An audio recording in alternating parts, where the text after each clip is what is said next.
मैं मनोज चतुर्वेदी आज आपको इलेक्ट्रोस्टैटिक्स और स्टैटिक इलेक्ट्रिसिटी के अंतर्गत चार्ज के बारे में थोड़ा सा ज्यादा एक्सप्लेन करूंगा और उसी में थोड़ी सी छोटी मोटी इलेक्ट्रोस्टैटिक की डेफिनेशन वगैरह से स्टार्ट करते हुए कुछ चार्ज के बारे में कुछ थोड़ा सा बताया जाएगा आपका।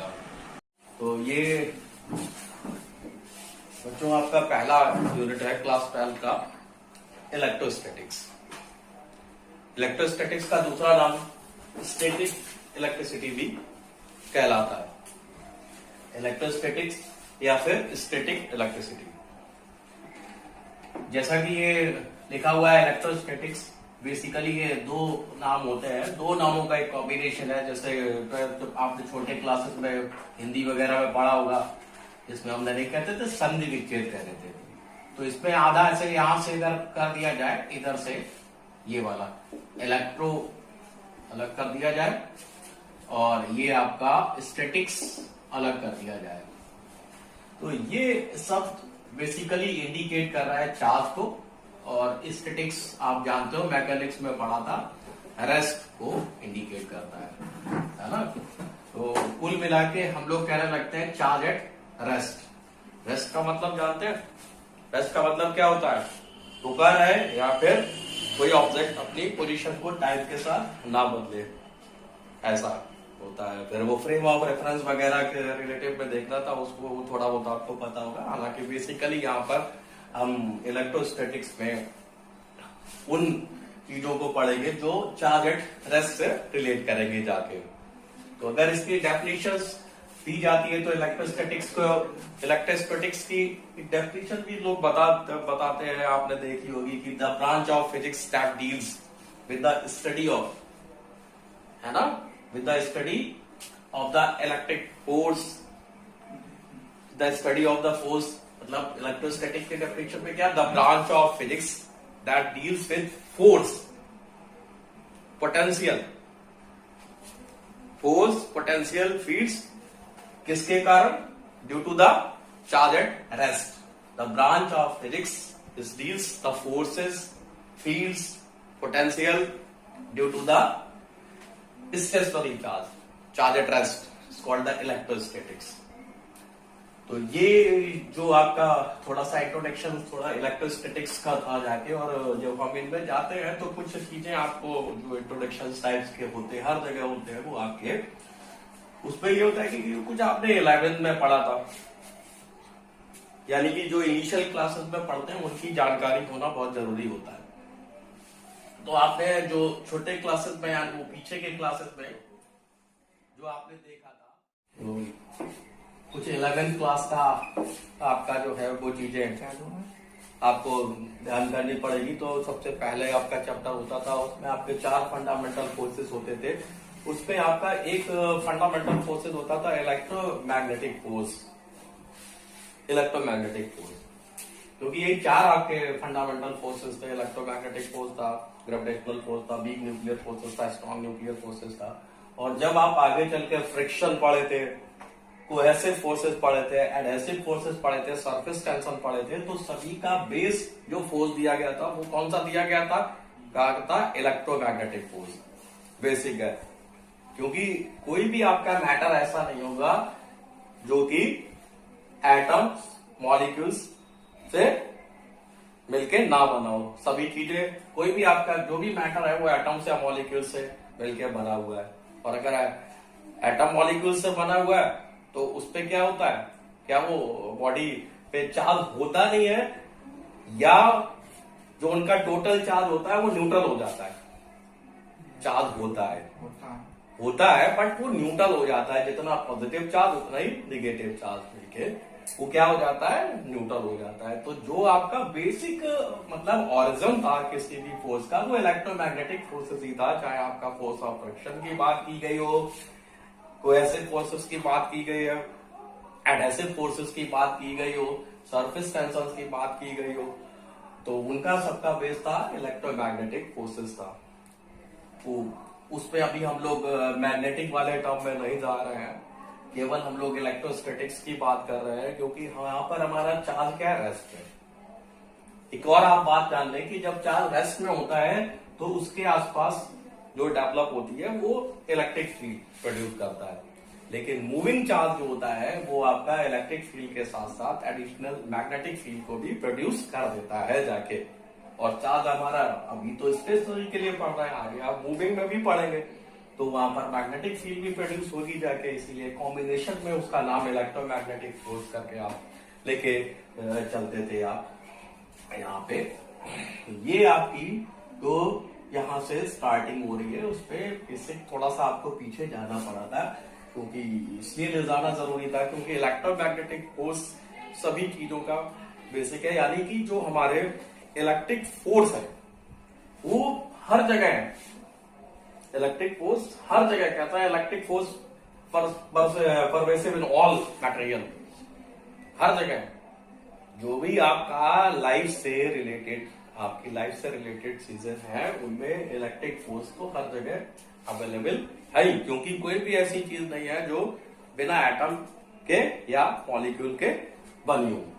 तो जब हम इलेक्ट्रिक फोर्सेस पढ़ेंगे तो इलेक्ट्रिक फोर्सेस में पढ़ना है तो हमें चार्ज के बारे में जानना होगा। अभी तक मैंने देखा है, आप लोगों को भी काम करते हुए देखा है, या मैंने और लोगों को देखा है, आप लोग जब काम करते हो या कभी मैं पूछता हूं तो यहाँ से स्टार्ट होता है, आप सबसे पहले इसमें आप कूलम्स लॉ बताना चालू कर देते हैं, कूलम फोर्स बताना चालू कर देते हैं। क्या कूलम फोर्स बिना चार्ज के आ जाएगा? नहीं आ जाएगा ना। तो सबसे पहले तो हमको चार्ज के बारे में तो थोड़ा बहुत जानना चाहिए कि चार्ज क्या है, चार्ज कैसे हो रहा है। इसीलिए मैं पीछे आपको ले गया जहां बताया गया कि आपके इलेक्ट्रिक फोर्स है वो क्या है, वो हर जगह अवेलेबल है जाके, इस तरीके से। अब थोड़ी सी हम लोग बात करते हैं चार्ज की। तो तुम लोगों ने देखा था, कल भी मैंने पूछा था कि चार्ज क्या था। तो चार्ज के लिए कहते हैं कि फंडामेंटल इलेक्ट्रिक पार्टिकल है। चार्ज क्या है? Fundamental electric particle of matter है। चार्ज क्या है? Fundamental electric particle of matter है, यानी कि ये एसेंस है।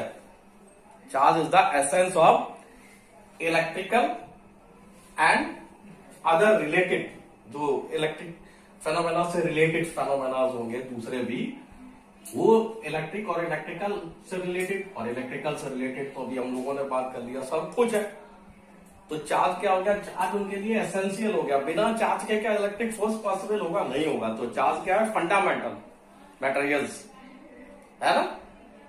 कभी कभी कह देते हैं कि वो कि तुम्हारा प्राइमोर्डियल स्टफ ऑफ इलेक्ट्रिसिटी, यानी कि स्टफ क्या होता है बताया था आपने, सामान के लिए, यानी कि किसी चीज को कैरी ऑन करना है, यानी कि हमको किसी चीज को स्टार्ट करना है, तो सबसे बेसिक चीज बताने के लिए किसको? इलेक्ट्रिक फोर्सेस को बताना है। तो सबसे बेसिक चीज क्या होगी? वो होगी चार्ज। तो fundamental material particles of matter, ये होता है चार्ज। इसीलिए कभी कभी मैंने कहा प्राइमोर्डियल स्टफ भी कह देते हैं, ये एसेंस ऑफ इलेक्ट्रिक फोर्स है। इलेक्ट्रिक फोर्स को अगर आपको बताना है या उससे अलग रिलेटेड इफेक्ट्स बताने हैं तो तुमको इलेक्ट्रिक चार्ज के बारे में पता होना चाहिए। अब थोड़ा सा इनकी शुरुआती दौर में जाते हैं, कैसे क्या काम हुआ, क्या बना, कैसे नहीं बना जाके। तो आप लोगों ने देखा होगा कि जो अगर हिस्टोरिकली जो आपको क्रेडिट जाता है, discovery of the fact, not directly discovery of the charge, discovery of the fact. और वो फैक्ट क्या? वो फैक्ट ये कि जब अंबर को किससे रब करते हो? अंबर इज रब विद वूल, ऊन से या फिर सिल्क क्लॉथ से।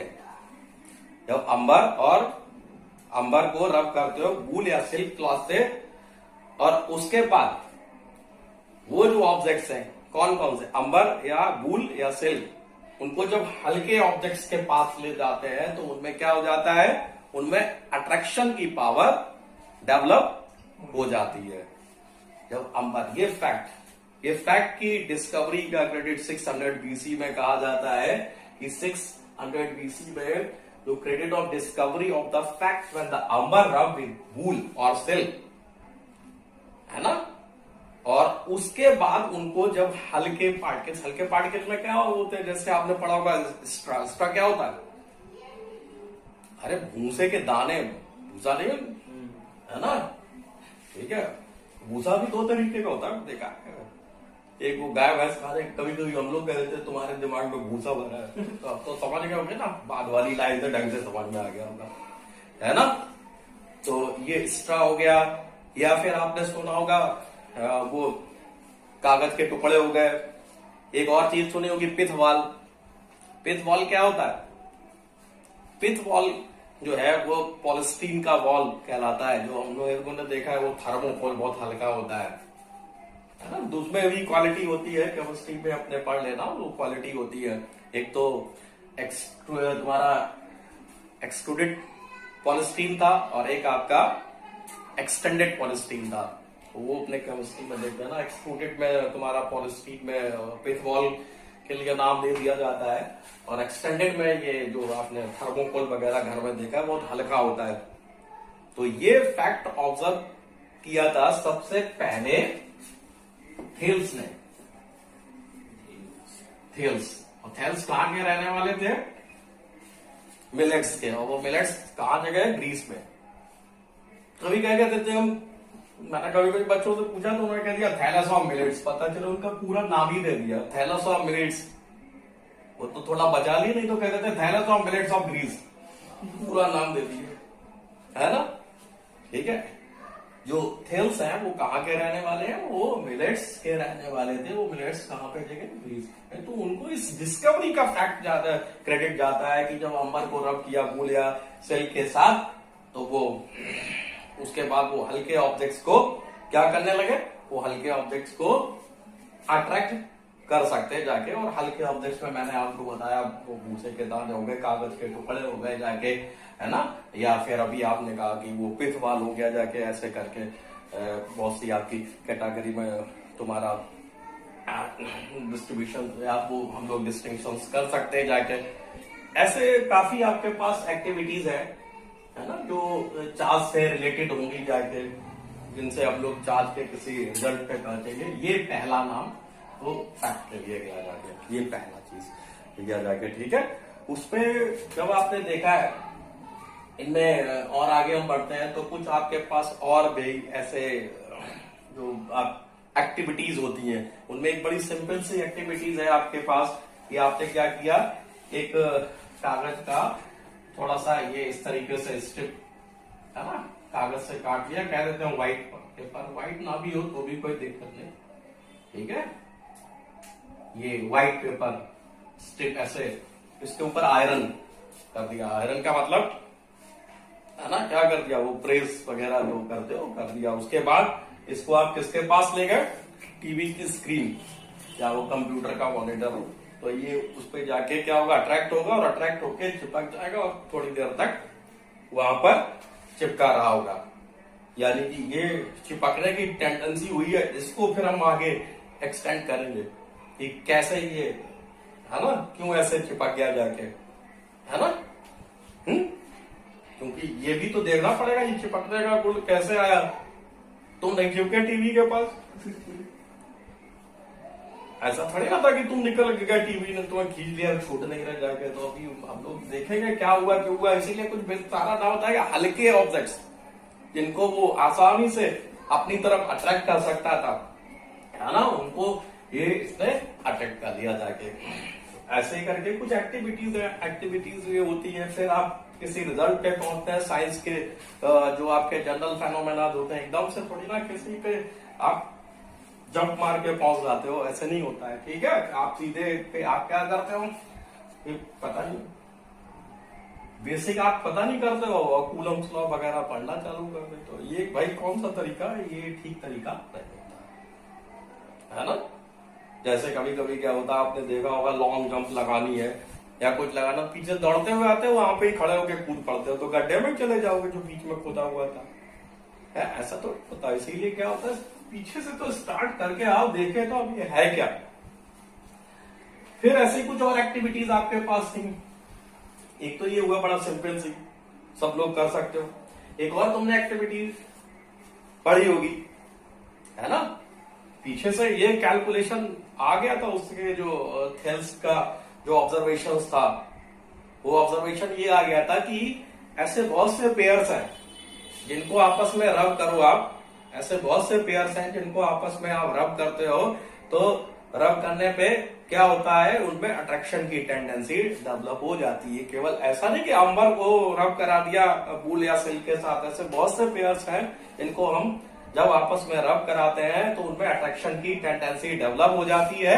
और उस अट्रैक्शन की टेंडेंसी को डेवलप होने के में क्या देखा गया कि वो हल्के ऑब्जेक्ट को अपनी तरफ अट्रैक्ट कर देते हैं। ठीक है, और यहीं पे एक और भी आपने देखा होगा, जब ये नाम चला ग्रीक का, तो यहीं पे आपने शायद देखा होगा कि ग्रीक में ये है इलेक्ट्रॉन, ये ग्रीक वर्ड, इसका मतलब क्या है, अंबर, है ना, ये ग्रीक वर्ड है आपका।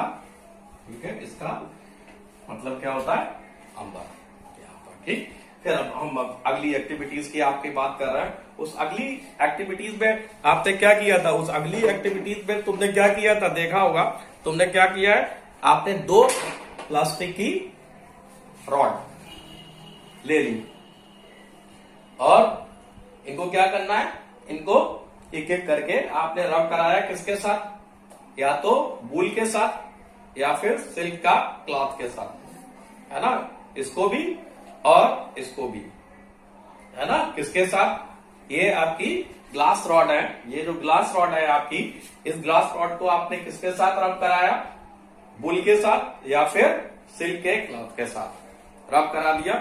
ऐसे इधर के हिस्से से, है ना, ऐसे इधर वाले हिस्से से, ये देखिए जिस तरफ ये कैप है, कैप की तरफ हम बता रहे हैं, ये दोनों ग्लास रॉड है, इनको आपने रब करा दिया। और उसके बाद, है ना, आपने ये आपस में देखा तो ये दोनों आपस में क्या करने लगी, रिपेल करने लगी, जाके ये दोनों रिपेल करने लगी। लेकिन जिस कपड़े से कराया था सिल्क का या वूल के साथ, उसके साथ अट्रैक्शन होने लगा, उसके साथ क्या होने लगा, अट्रैक्शन होने लगा। और वो जो कपड़ा आपने लिया था, मान लीजिए ये, है ना, इसके भी हमने जहां पे ऐसे करके ये रब कराया था, इसके भी अगर हमने यहां से 2 टुकड़े किए और उन टुकड़ों में भी क्या हमें दिखा, वो भी उनमें भी रिपल्सन दिखा, जाके उनमें भी आपने क्या दिखा, रिपल्सन दिखा। तो बेसिकली जो आपने जो ग्लास रॉड ली थी, उन ग्लास रॉड को जब रब कराया सिल्क के क्लॉथ या फिर उनके जो टुकड़े होते हैं उनके साथ रब कराया, तो आपने देखा कि उनमें क्या हुआ, आपस में उन दोनों रॉड में तो रिपल्सन हुआ। वो टुकड़े हमने 2 कर लिए, या फिर जहां पे कपड़ा रब किया था उनके भी 2 पार्ट्स कर लिए, उनमें भी आप में क्या दिखा, रिपल्सन दिखा। बट आपस में इन दोनों में क्या दिखा, अट्रैक्शन दिखा, जाके इस तरीके से। इसी तरीके से अब सपोज हमने ये रॉड किसकी ले ली, प्लास्टिक की। अब ये आपकी काय की है, ये प्लास्टिक की रॉड है। और फिर इसको क्या किया, फिर से आपने इसको किसके साथ रब कराया, किसके साथ, कैट्स फर, किसके साथ रब कराया, हाँ, इसको आपने रब कराया कैट्स फर के साथ। आपने जब रब कराया, कैट्स फर जानते हो, आप बिल्ली या जैसे कुत्ता होता है ना, ये देखे होंगे तो जानवर जो होते हैं उनकी खाल ऊपर जो बाल होते हैं वो नॉर्मली आपके जैसे नहीं होते हैं, हल्के, वो थोड़े कैसे होते हैं, थोड़े भारी से होते हैं, है ना, ऐसा हाथ कभी फिरा तो खुरखुरे खुरखुरे तो लग जाएंगे आके, तो वो इस तरीके से। ठीक है, तो प्लास्टिक की रॉड को जब आपने किसके साथ कराया, है ना, वो कोई बैठा हुआ था बिल्ली उसके ऊपर ऐसे करके, और ये प्लास्टिक की रॉड ऐसे करके कैट्स फर से कराया जाके, तो आपने देखा होगा कि फिर इनमें भी आपस में देखा तो क्या हुआ, ऐसे करके, है ना, उसके इनमें भी आपस में क्या होने लगा, प्लास्टिक रॉड में भी रिपल्सन होने लगा। बट प्लास्टिक की रॉड और वो जो कैट्स फर है उसमें आपस में क्या हो रहा था, अट्रैक्शन। अब वहां पे थोड़ा सा कठिन काम है, ऐसे करके वहां पे 2 टुकड़े नहीं कर रहे, लेकिन हाँ वहां पे भी अगर मौका मिलता है और अगर उसकी खाल जहाँ पे आपने रब कराया था उसके ऊपर करो तो उनमें भी आपको अट्रैक्शन दिखेगा। लेकिन वो थोड़ा प्रैक्टिकल चीज नहीं, उसकी खाल को काटेंगे थोड़ी ना, बाल को ऐसे, ठीक है, तो इसलिए उसमें थोड़ा सा बात नहीं की। लेकिन आप अगर आप कर सकते हो तो उनमें भी आपको क्या दिखेगा, रिपल्सन आपस में दिखेगा, है ना, सेम जहां पे रगड़ा था उस जगह पे रिपल्सन दिखेगा, प्लास्टिक के रॉड पे रिपल्सन दिखेगा जाके। ठीक है, तो अब पहले वाली 2 ग्लास रॉड, अब हो गई हमारे पास 2 प्लास्टिक रॉड, है ना, ऐसे करके, और उनमें सब में आपस में क्या हो गया, रिपल्सन या फिर अट्रैक्शन की कुछ प्रॉपर्टी डेवलप हुई जाके इस तरीके से। अब हमने क्या किया, पहले वाली ग्लास रॉड ली और उसको जब हम प्लास्टिक रॉड के पास ला रहे हैं, उन पोर्शंस की बात कर रहे हैं हमने रब पूरे में नहीं कराया। कहा कराया, ये मैंने कहा था ये कैप वाले एरिया उनमें हमने कराया था। तो उनमें हम अगर ये आपस में पास में ला रहे थे तो अब इनमें क्या होने लगा, अट्रैक्शन होगा जाके। जो ग्लास रॉड और प्लास्टिक रॉड है उसमें आपस में क्या हो रहा है, अट्रैक्शन हो रहा है। ग्लास रॉड और प्लास्टिक रॉड में क्या हो रहा है, अट्रैक्शन हो रहा है। अब अगर आप बात करो कि जो ग्लास रॉड है ना, जो ग्लास रॉड है और प्लास्टिक रॉड है, इसमें अट्रैक्शन होने लगा, तो यहां से एक बात तो पता चल गई कि ग्लास रॉड और प्लास्टिक रॉड में क्या हुआ, अपोजिट नेचर का चार्ज डेवलप हुआ होगा। अब हमने जो चीज जिससे आपस में रब की थी उनकी बात करते हैं। ग्लास रॉड को आपने किसके साथ रब किया था, सिल्क का क्लॉथ था या फिर वूल के साथ था। यानी कि अब हम वूल का जो क्लॉथ है उसको अगर हम प्लास्टिक की रॉड के पास ले जा रहे हैं तो उनमें क्या होगा, उनमें रिपल्सन होगा, है ना। उनमें क्या होगा, उनमें रिपल्सन होगा, क्योंकि उनमें सेम नेचर का चार्ज डेवलप हो चुका है। इसी तरीके से कैट्स फर और जो आपकी ग्लास रॉड है उसमें क्या होगा, रिपल्सन, उसमें भी रिपल्सन होगा, उनमें सेम नेचर का चार्ज डेवलप हो गया। लेकिन ठीक है, कैट्स फर को किसके साथ ले गए, ग्लास रॉड के साथ, तो उसमें रिपल्सन दिखा। ग्लास रॉड और प्लास्टिक रॉड में क्या दिखा, अट्रैक्शन दिखा, ठीक है ना। इसी तरीके से सिल्क का क्लॉथ या फिर जो वूल थी उसको कैट्स फर के पास ले जाए तो उसमें आपस में क्या दिखेगा, उसमें आपको दिखेगा अट्रैक्शन दिखेगा जाके। ये एक आपके पास इस तरीके का, ठीक है, मेजरमेंट या कुछ एक्टिविटी कर लो, प्रैक्टिकल कर लो, एक्सपेरिमेंट कर लो, जो भी कह लो आप जाके, जो भी आपको अच्छा लगे वो आप कह सकते हो जाके, ठीक है। तो उसके बाद ये सब चीजें हैं, अभी इनमें चल रहे हैं, फिर आगे।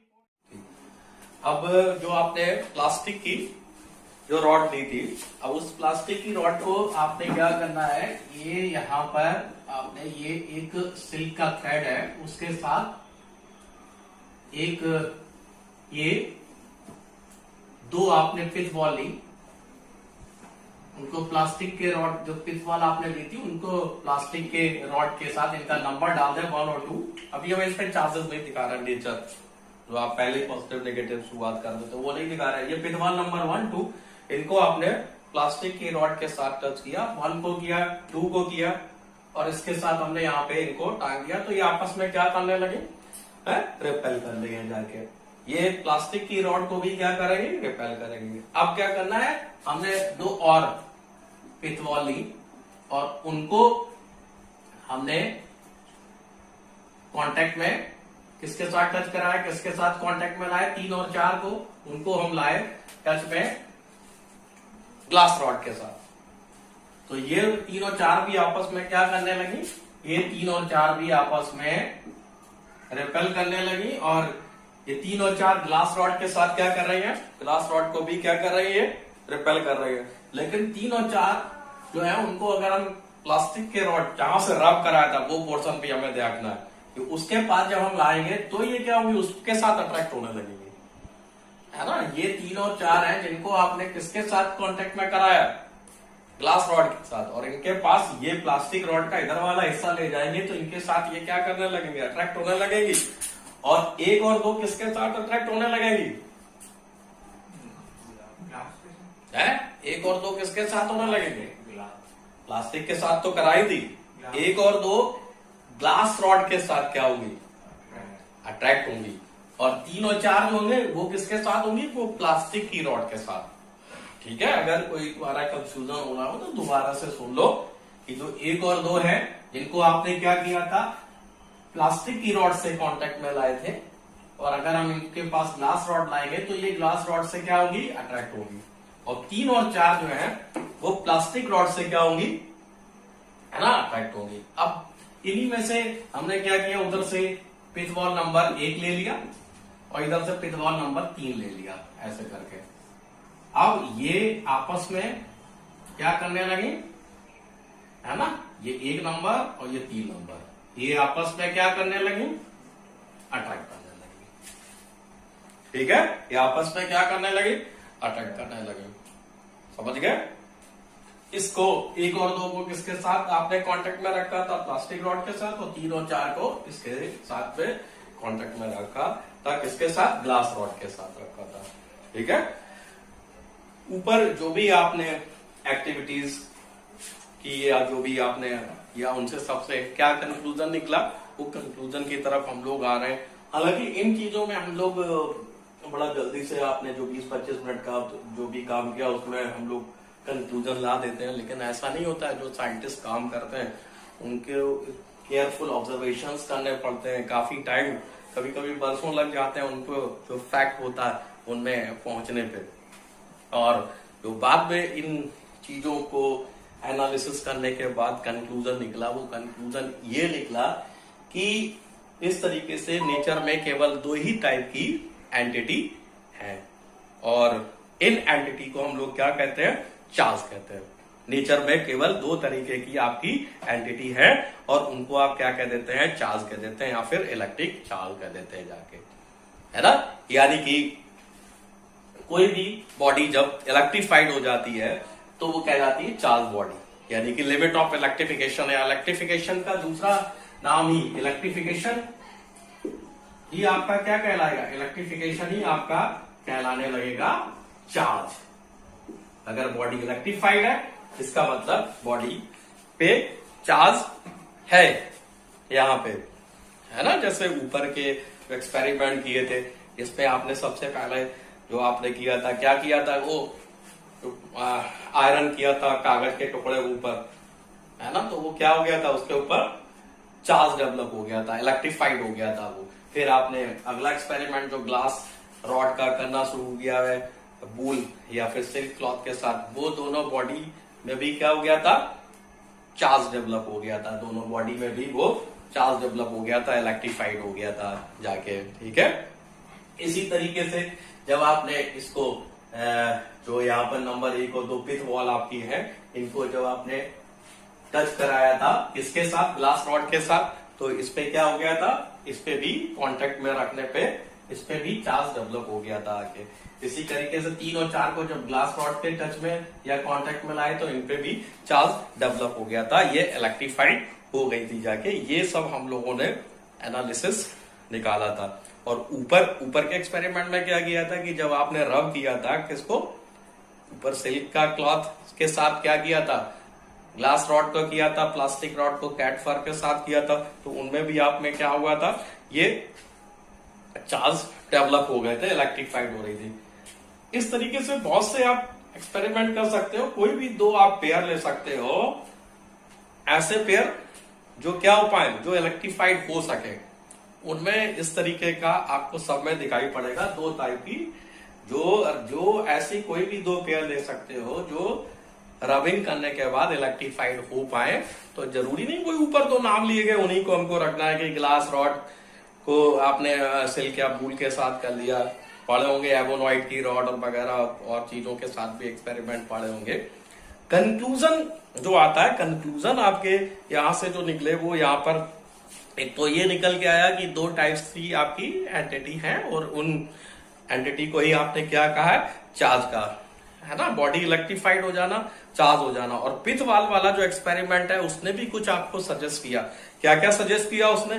कि उसने भी बताया यहाँ पे कि there are 2 kinds of electrification, है ना। 2 तरीके का इलेक्ट्रिफिकेशन है, आपने देख लिया यहाँ पे 2 तरीके का, एक 1 नंबर का, एक 3 नंबर का।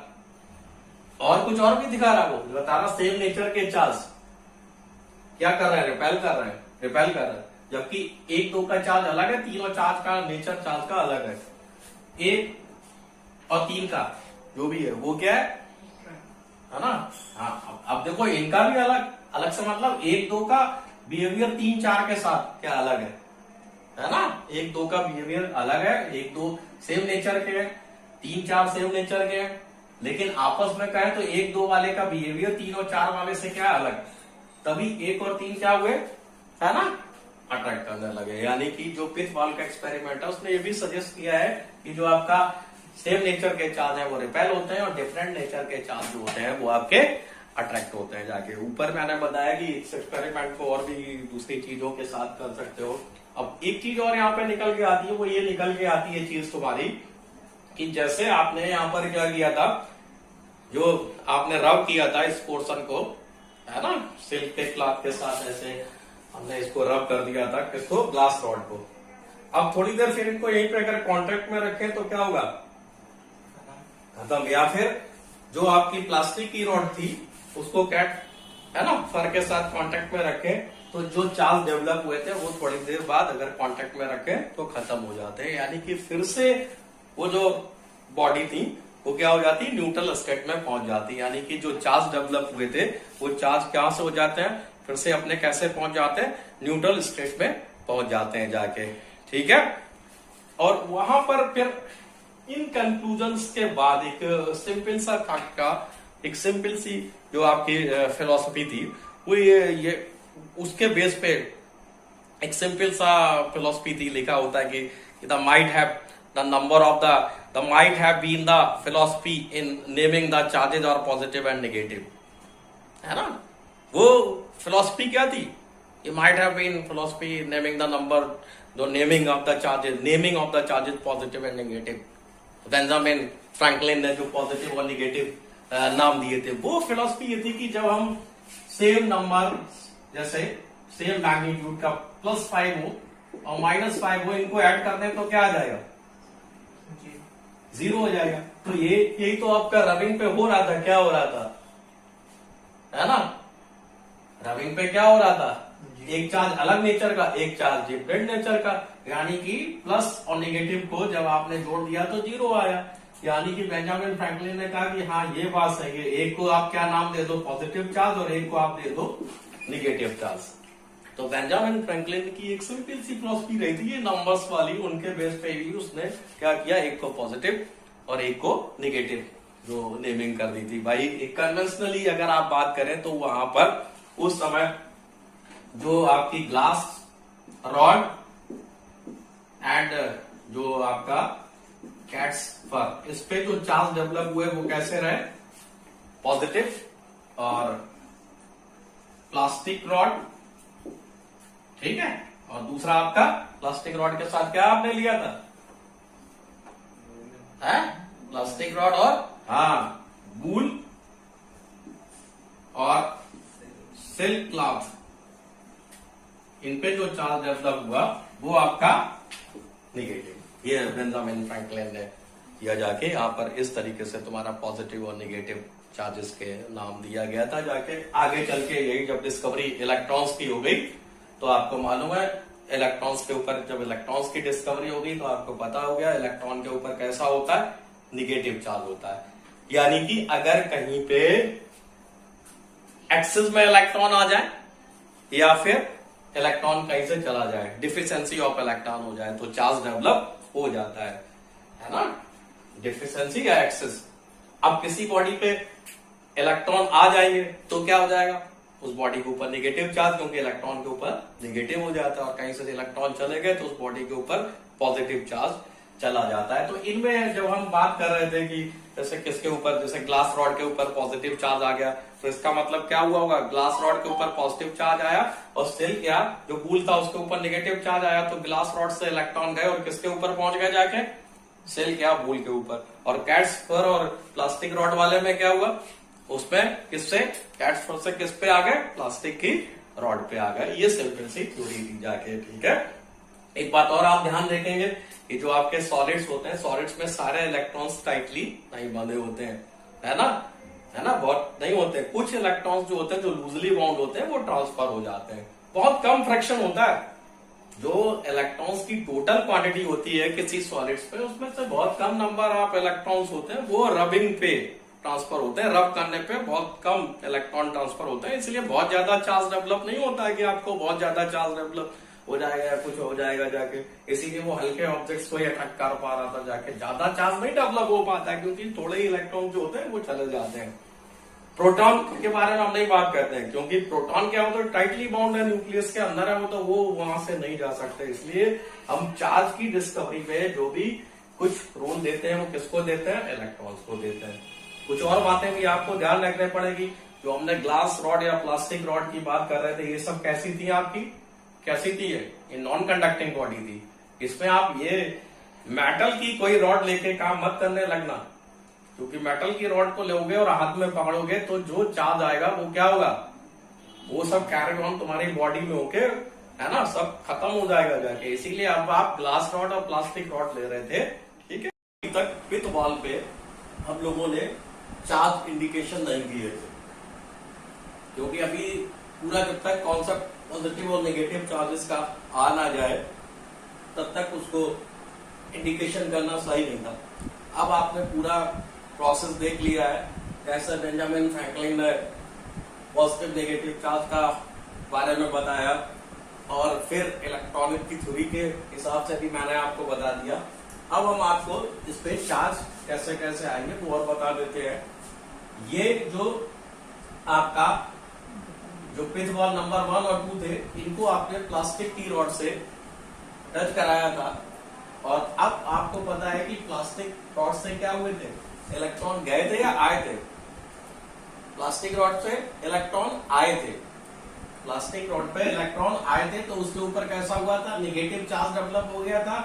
और फिर हमने इस 1 और 2 को प्लास्टिक रॉड से टच कराया है, तो इनके ऊपर भी अब कैसा आ गया, नेगेटिव चार्ज डेवलप आ गया। उसी तरीके से 3 और 4 को आपने ग्लास रॉड से टच कराया था, और ग्लास रॉड के ऊपर पॉजिटिव चार्ज था, तो अब ये देखिए इनके ऊपर पॉजिटिव चार्ज आ गया। इसका मतलब इस एक नंबर पर 1 के ऊपर नेगेटिव है और ये पॉजिटिव है। इस तरीके से ये दोनों आपस में आपका अट्रैक्शन इस पर दिखाई पड़ रहा है।